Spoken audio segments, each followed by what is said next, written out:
Now, I know this might all sound great in theory, but here is the most exciting part of this whole thing. This isn't a theory. This isn't some concept for the 22nd century. Every single piece of this puzzle, it's available to us right now, today. Yeah, let's be absolutely crystal clear on this point. We do not need to invent anything new to make this happen. Zero new physics required. No magic engines, no unobtainium, no waiting around for some huge breakthrough. The science is settled, the engineering is ready. All right, let's just run down the checklist. The physics that makes it work? A century old, proven. The fuel source, that water on asteroids? Confirmed by multiple space probes. The mining method, robotic tests are already scheduled to launch on a Falcon 9 in 2026. And those water-powered engines? A company called General Galactic is literally launching a real-world demo this very year. Every single box is checked. You know, we always think of artificial gravity as pure science fiction, right? Something from a far-off future. But what if I told you we could build it right now, today, using technology that's literally just sitting on the shelf? Let's dig into exactly how that's possible. I mean, just take a second and actually picture that. All the simple things we take for granted on Earth, but in the middle of deep space.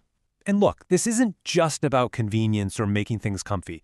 This is about survival. It's about figuring out how to make humanity's future in space, well, healthy and sustainable. But to even get there, we have to solve the one single thing that's holding us all back. And that brings us right to the heart of the problem. You could honestly call it the silent killer of space exploration. And no, it's not what you see in the movies. It's not asteroids, it's not alien encounters. The biggest threat we face, it's the very environment of space itself. It's that total lack of gravity. So what actually happens to the human body in zero-G? Well, the reality is, it's brutal. Without that constant pull of gravity, our skeletons basically just get lazy. They start breaking down way, way faster than they can rebuild themselves. And sure, exercise helps a little, but honestly, it's like trying to stop a landslide with a tiny shovel. Okay, so how do we fix this? Now, you're probably thinking of those giant spinning space stations from the movies, right? Forget them. That would take decades and just trillions of dollars to build.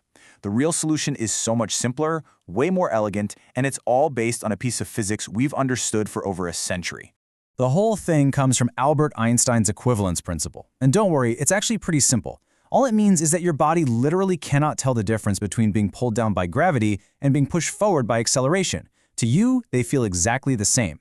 You've totally felt this yourself, right? When you're in an elevator and it starts going up, you feel heavier for just a second? Yeah, that's it. That's the principle in action. So, here's the hack for space. On the left, that's us on Earth with gravity pulling us down.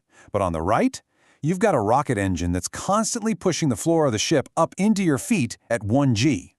And here's the magic. To your body, to your bones, even to that cup of coffee sitting on a table, the two situations are completely identical. The floor of your ship just becomes down. It's pure, it's perfect, and you can switch it on and off. It's artificial gravity. Okay, but of course there's a catch, right? To get that constant acceleration, you need a massive amount of fuel, a truly insane amount. So where on Earth do we get it? Because launching it all from our planet, that's just impossible. It's a non-starter. Well, the answer, it turns out, is already out there, just waiting for us to go get it. The whole problem really comes down to this simple imbalance. Launching fuel from Earth is just too heavy, too expensive. It completely breaks the bank. But out in space, there are asteroids absolutely loaded with hundreds, sometimes thousands of tons of water ice. They're literally gas stations in the sky, and they have a nearly endless supply of the one thing we need. And you know what? Getting that water is surprisingly low-tech. There's this process called optical mining, and the best part is there are no complicated drills or moving parts to break down. You just wrap a big chunk of the asteroid in a bag, use some mirrors to focus sunlight on it, and gently heat the rock. The water ice turns into vapor, which you can then collect and refreeze into super clean water. It's simple, it's effective, and the tech is ready to go. Okay, so we've got the water. Great. How does that actually push a spaceship? Well, we do it using technology we've had since the 1970s. You just take electricity from some solar panels, run it through the water, that's a process called electrolysis, and it splits the H2O into its two parts, hydrogen and oxygen. And what do you know? That just happens to be an incredibly powerful and clean rocket propellant. So what does this look like as a daily routine? Well, it's this really cool, simple cycle. First, you fill up your tanks at the asteroid. Then you fire your engines and accelerate away at a steady 1g, giving you maybe a full day of perfect Earth-like gravity. After that, you coast for a bit, flip the whole ship around, and fire the engines again at 1g to slow down, which brings you right back to your asteroid gas station. It means you get these long, luxurious stretches of gravity without ever going too far from your fuel source. It's like a pendulum of health swinging back and forth. And the ship itself? It's not some futuristic fantasy design. It's just an assembly of standard off-the-shelf parts. We're talking existing rocket stages, proven engines, solar arrays you can order today, and standard crew habitats. We could literally start putting this thing together in orbit today with hardware that already exists. And this is the future that all of this unlocks. We're talking about healthy crews on missions that last for years. Scientists staying in orbit doing incredible research without their bodies wasting away. Genuinely comfortable space tourism. Heck, even children born in space with perfect bone density. This practical, totally achievable system, it's the key.